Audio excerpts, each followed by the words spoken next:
Dans la Bible, il y a ce passage. Ce passage dit « La loi a été donnée par Moïse. Mais la guerre et la vie sont venues par Jésus-Christ. De la plénitude de sa grâce. Nous avons tous reçu grâce. Et grâce sur grâce.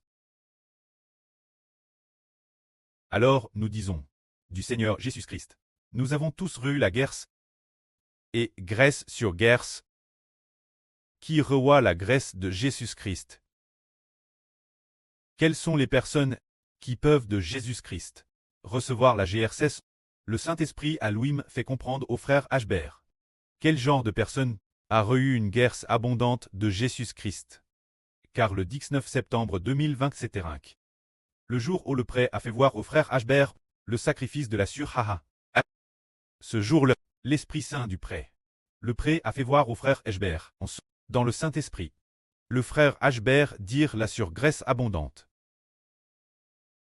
La grâce de Dieu est accorde aux 144 zrozozo. Elle est accorde aux 144 zrozozo. Alors, la grâce abondante de Dieu. Ce n'est pas juste la GRCE, c'est la grâce abondante. Quand la GRCE, tout le monde doit la recevoir du Seigneur. Mais la grâce abondante est tout particulièrement pour les 144 zrozozo. Alors, est-ce que les 144 zrozozo ont reçu la GRC abondante? Les 144 rorozroro. Ils ont appel par le prêtre et le Seigneur, afin qu'ils reçoivent l'adoption en tant que fils de Dieu, pour trait avec le Seigneur Jésus-Christ, les fils du prêtre Cleste Jova, et ils ont aussi reçu la fonction de roi et de prêtre, et ont été faons par le prêtre Cleste Jova pour devenir, comme Dieu Jova, de Dieu Jova. C'est pourquoi la grâce abondante et accorde aux 144 zrozoros. Concernant les 144 zrozoros, l'esprit du prêtre continue ainsi. Les 144 zrozoros sont ceux qui s'offrent en sacrifice Dieu. Se dire qu'ils doivent offrir toute leur vie entière en sacrifice. Ceux qui s'offrent en sacrifice Dieu. Cela signifie que les 144 zrozoros et ceux qui sont destinés à la vie éternelle sur la nouvelle terre. Sont-ils différents? Ils sont différents. Bien que les habitants de la nouvelle terre reçoivent aussi la vie éternelle.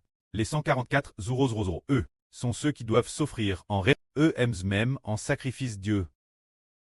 Se dire porter leur croix pour suivre le Seigneur, consacrant le temps de toute leur vie, toute leur énergie, au prêtre Cleste Jova et au Seigneur Jésus-Christ. Ce sont eux les 144 zrozoros. Quant aux habitants de la nouvelle terre, ils ne servent pas Dieu de tout leur corps et de toute leur meu. Il leur suffit d'avoir la foi dans le salut. Mais ceux qui sont clestes sont différents. Ils s'offrent eux-mêmes en sacrifice Dieu. Par exemple, les 12 apôtres du premier cycle nous ont déjà montré dans la Bible que 2 apôtres se sont sacrifiés. L'un est l'apôtre Jacques, se dire Jacques le frère de l'apôtre Jean, qui s'est sacrifié le premier. Faux. Ensuite, la Bible a prophétisé, le Seigneur a prophétisé que Pierre se sacrifierait. Il se peut que d'autres apôtres, certains apôtres ont aussi sacrifié leur vie. Alors ne se sont-ils pas, avec toute leur propre vie, offerts en sacrifice Dieu? Oui, ce sont les 144 zrozoros personnes, toutes offertes en sacrifice Dieu. La grâce, une grâce abondante leur est aussi accordée. Amen.